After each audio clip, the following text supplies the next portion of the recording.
Chapter 7 The morning after their painful experience with the wasp's nest, Neewa and Miki rose on 4 pairs of stiff and swollen legs to greet a new day in the deep and mysterious forest into which the accident of the previous day had thrown them. The spirit of irrepressible youth was upon them, and though Miki was so swollen from the stings of the wasps that his lank body and overgrown legs were more grotesque than ever, he was in no way daunted from the quest of further adventure. The pup's face was as round as a moon, and his head was puffed up until Neewa might reasonably have had a suspicion that it was on the point of exploding. But Miki's eyes, as much as could be seen of them, were as bright as ever, and his one good ear and his one half ear stood up hopefully as he waited for the cub to give some sign of what they were going to do. The poison in his system no longer gave him discomfort. He felt several sizes too large, but otherwise quite well. Neewa, because of his fat, exhibited fewer effects of his battle with the wasps. His one outstanding defect was an entirely closed eye. With the other wide open and alert, he looked about him. In spite of his one bad eye and his stiff legs, he was inspired with the optimism of one who at least sees fortune turning his way. He was rid of the man-beast who had killed his mother. The forests were before him again, open and inviting, and the rope with which Challoner had tied him and Miki together he had successfully gnawed in two during the night.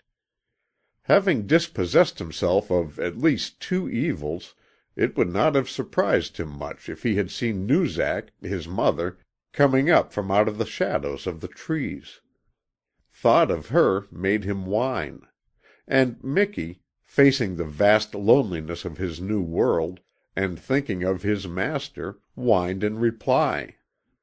Both were hungry. The amazing swiftness with which their misfortunes had descended upon them had given them no time in which to eat. To Miki the change was more than astonishing. It was overwhelming, and he held his breath in anticipation of some new evil while Neewa scanned the forest about them. As if assured by this survey that everything was right, Neewa turned his back to the sun, which had been his mother's custom, and set out. Miki followed. Not until then did he discover that every joint in his body had apparently disappeared. His neck was stiff, his legs were like stilts, and 5 times in as many minutes he stubbed his clumsy toes and fell down in his efforts to keep up with the cub.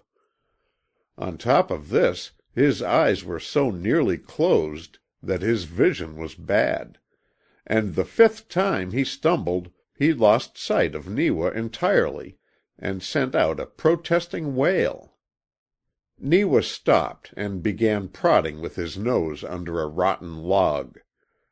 When Miki came up, Neewa was flat on his belly, licking up a colony of big red vinegar ants as fast as he could catch them.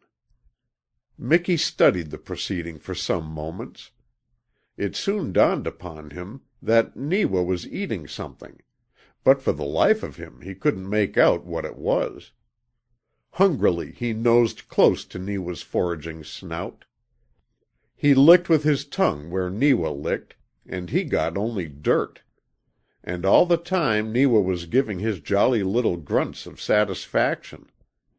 It was 10 minutes before he hunted out the last ant and went on. A little later they came to a small open space where the ground was wet, and after sniffing about a bit and focusing his one good eye here and there, Neewa suddenly began digging. Very shortly he drew out of the ground a white object, about the size of a man's thumb, and began to crunch it ravenously between his jaws. Miki succeeded in capturing a fair-sized bit of it. Disappointment followed fast. The thing was like wood. After rolling it in his mouth a few times, he dropped it in disgust, and Neewa finished the remnant of the root with a thankful grunt. They proceeded. For 2 heartbreaking hours Miki followed at Neewa's heels, the void in his stomach increasing as the swelling in his body diminished. His hunger was becoming a torture. Yet not a bit to eat could he find, while Neewa at every few steps apparently discovered something to devour. At the end of the 2 hours the cub's bill of fare had grown to considerable proportions. It included, among other things, half a dozen green and black beetles, numberless bugs, both hard and soft, whole colonies of red and black ants, several white grubs dug out of the heart of decaying logs, a handful of snails, a young frog, the egg of a ground plover that had failed to hatch, and, in the vegetable line, the roots of 2 camas and 1 skunk cabbage. Now and then he pulled down tender poplar shoots and nipped the ends off. Likewise he nibbled spruce and balsam gum whenever he found it, and occasionally added to his breakfast a bit of tender grass. A number of these things Miki tried. He would have eaten the frog, but Neewa was ahead of him there. The spruce and balsam gum clogged up his teeth and almost made him vomit because of its bitterness. Between a snail and a stone he could find little difference, and as the one bug he tried happened to be that asafoetida-like creature known as a stink bug, he made no further efforts in that direction. He also bit off a tender tip from a ground shoot, but instead of a young poplar it was foxbite, and shriveled up his tongue for a quarter of an hour. At last he arrived at the conclusion that, up to date, the one thing in Neewa's menu that he could eat was grass. In the face of his own starvation his companion grew happier as he added to the strange collection in his stomach. In fact, Neewa considered himself in clover, and was grunting his satisfaction continually, especially as his bad eye was beginning to open and he could see things better. Half a dozen times when he found fresh ant nests he invited Miki to the feast with excited little squeals. Until noon Miki followed like a faithful satellite at his heels. The end came when Neewa deliberately dug into a nest inhabited by 4 huge bumblebees, smashed them all and ate them. From that moment something impressed upon Miki that he must do his own hunting. With the thought came a new thrill. His eyes were fairly open now, and much of the stiffness had gone from his legs. The blood of his Mackenzie father and of his half-Spitz and half-Airedale mother rose up in him in swift and immediate demand, and he began to quest about for himself. He found a warm scent, and poked about until a partridge went up with a tremendous thunder of wings. It startled him, but added to the thrill. A few minutes later, nosing under a pile of brush, he came face to face with his dinner. It was Wahboo, the baby rabbit. Instantly Miki was at him, and had a firm hold at the back of Wahboo's back. Neewa, hearing the smashing of the brush and the squealing of the rabbit, stopped catching ants and hustled toward the scene of action. The squealing ceased quickly, and Miki backed himself out and faced Neewa with Wahboo held triumphantly in his jaws. The young rabbit had already given his last kick, and with a fierce show of growling Miki began tearing the fur off. Neewa edged in, grunting affably. Miki snarled more fiercely.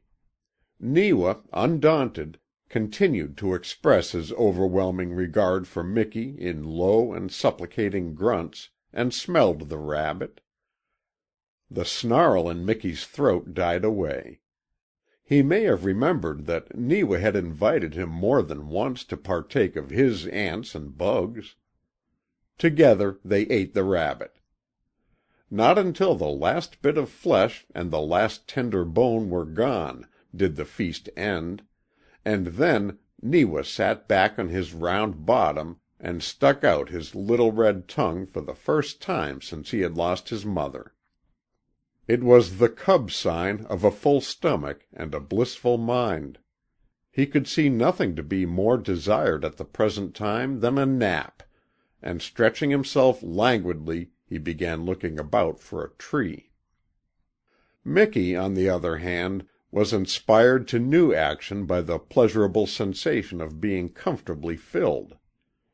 Inasmuch as Neewa chewed his food very carefully, while Miki, paying small attention to mastication, swallowed it in chunks, the pup had succeeded in getting away with about 4/5 of the rabbit, so he was no longer hungry. But he was more keenly alive to his changed environment than at any time since he and Neewa had fallen out of Challoner's canoe into the rapids.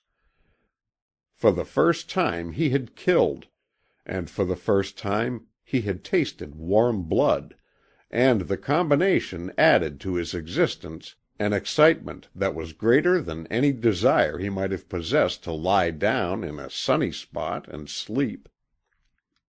Now that he had learned the game, the hunting instinct trembled in every fibre of his small being. He would have gone on hunting until his legs gave way under him if Neewa had not found a napping place. Astonished, half out of his wits, he watched Neewa as he leisurely climbed the trunk of a big poplar. He had seen squirrels climb trees, just as he had seen birds fly, but Neewa's performance held him breathless. And not until the cub had stretched himself out comfortably in a crotch did Miki express himself. Then he gave an incredulous yelp, sniffed at the butt of the tree, and made a half-hearted experiment at the thing himself. One flop on his back convinced him that Neewa was the tree-climber of the partnership. Chagrined, he wandered back 15 or 20 feet and sat down to study the situation. He could not perceive that Neewa had any special business up the tree. Certainly he was not hunting for bugs. He yelped half a dozen times, but Neewa made no answer. At last he gave it up and flopped himself down with a disconsolate whine. But it was not to sleep. He was ready and anxious to go on. He wanted to explore still further the mysterious and fascinating depths of the forest. He no longer felt the strange fear that had been upon him before he killed the rabbit. In 2 minutes under the brush heap, Nature had performed one of her miracles of education. In those 2 minutes, Miki had risen out of whimpering puppyhood to new power and understanding. He had passed that elemental stage which his companionship with Challoner had prolonged. He had killed, and the hot thrill of it set fire to every instinct that was in him. In the half hour during which he lay flat on his belly, his head alert and listening, while Neewa slept, he passed half away from puppyhood to dogdom. He would never know that Hela, his Mackenzie hound father, was the mightiest hunter in all the reaches of the Little Fox country, and that alone he had torn down a bull caribou. But he felt it. There was something insistent and demanding in the call. And because he was answering that call, and listening eagerly to the whispering voices of the forest, his quick ears caught the low, chuckling monotone of Kawuk, the porcupine. Miki lay very still. A moment later he heard the soft clicking of quills, and then Kawuk came out in the open and stood up on his hind feet in a patch of sunlight. For 13 years Kawuk had lived undisturbed in this particular part of the wilderness, and in his old age he weighed 30 pounds if he weighed an ounce. On this afternoon, coming for his late dinner, he was feeling even more than usually happy. His eyesight at best was dim. Nature had never intended him to see very far, and had therefore quilted him heavily with the barbed shafts of his protecting armor. 30 feet away he was entirely oblivious of Mickey, at least apparently so, and Mickey hugged the ground closer, warned by the swiftly developing instinct within him that here was a creature it would be unwise to attack. For perhaps a minute Kawook stood up, chuckling his tribal song without any visible movement of his body. He stood profile to Mickey, like a fat alderman. He was so fat that his stomach bulged out in front like the half of a balloon, and over this stomach his hands were folded in a peculiarly human way, so that he looked more like an old she-porcupine than a master in his tribe. It was not until then that Mickey observed Iskwasis, the young female porcupine, who had poked herself slyly out from under a bush near Kawook. In spite of his years, the red thrill of romance was not yet gone from the old fellow's bones, and he immediately started to give an exhibition of his good breeding and elegance. He began with his ludicrous love-making dance, hopping from one foot to the other until his fat stomach shook, and chuckling louder than ever. The charms of Iskwasis were indeed sufficient to turn the head of an older beau than Kawook. She was a distinctive blonde, in other words, one of those unusual creatures of her kind, an albino. Her nose was pink, the palms of her little feet were pink, and each of her pretty pink eyes was set in an iris of sky blue. It was evident that she did not regard old Kawook's passion dance with favor, and sensing this fact, Kawook changed his tactics, and falling on all 4 feet, began to chase his spiky tail as if he had suddenly gone mad. When he stopped and looked to see what effect he had made, he was clearly knocked out by the fact that Iskwasis had disappeared. For another minute he sat stupidly, without making a sound. Then, to Micky's consternation, he started straight for the tree in which Neewa was sleeping. As a matter of fact, it was Kawook's dinner tree, and he began climbing it, talking to himself all the time. Micky's hair began to stand on end. He did not know that Kawook, like all his kind, was the best-natured fellow in the world, and had never harmed anything in his life, unless assaulted first. Lacking this knowledge, he set up a sudden frenzy of barking to warn Neewa. Neewa roused himself slowly, and when he opened his eyes, he was looking into a spiky face that sent him into a convulsion of alarm. With a suddenness that came within an ace of toppling him from his crotch, he swung over and scurried higher up the tree. Kawook was not at all excited. Now that Iskwasis was gone, he was entirely absorbed in the anticipation of his dinner. He continued to clamber slowly upward, and at this the horrified Neewa backed himself out on a limb in order that Kawook might have an unobstructed trail up the tree. Unfortunately for Neewa, it was on this limb that Kawook had eaten his last meal, and he began working himself out on it, still apparently oblivious of the fact that the cub was on the same branch. At this, Micky sent up such a series of shrieking yelps from below that Kawook seemed at last to realize that something unusual was going on.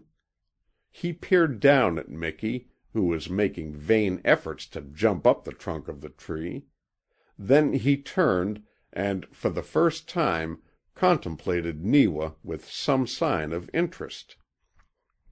Neewa was hugging the limb with both forearms and both hind legs. To retreat another foot on the branch that was already bending dangerously under his weight seemed impossible. It was at this point that Kawook began to scold fiercely. With a final frantic yelp, Miki sat back on his haunches and watched the thrilling drama above him. A little at a time Kawook advanced, and inch by inch Neewa retreated, until at last he rolled clean over and was hanging with his back toward the ground. It was then that Kawook ceased his scolding and calmly began eating his dinner. For 2 or 3 minutes Neewa kept his hold. Twice he made efforts to pull himself up so that he could get the branch under him. Then his hind feet slipped. For a dozen seconds he hung with his 2 front paws, then shot down through 15 feet of space to the ground. Close to Miki he landed with a thud that knocked the wind out of him. He rose with a grunt, took one dazed look up the tree, and without further explanation to Miki began to leg it deeper into the forest, straight into the face of the great adventure which was to be the final test for these two. End of chapter 7.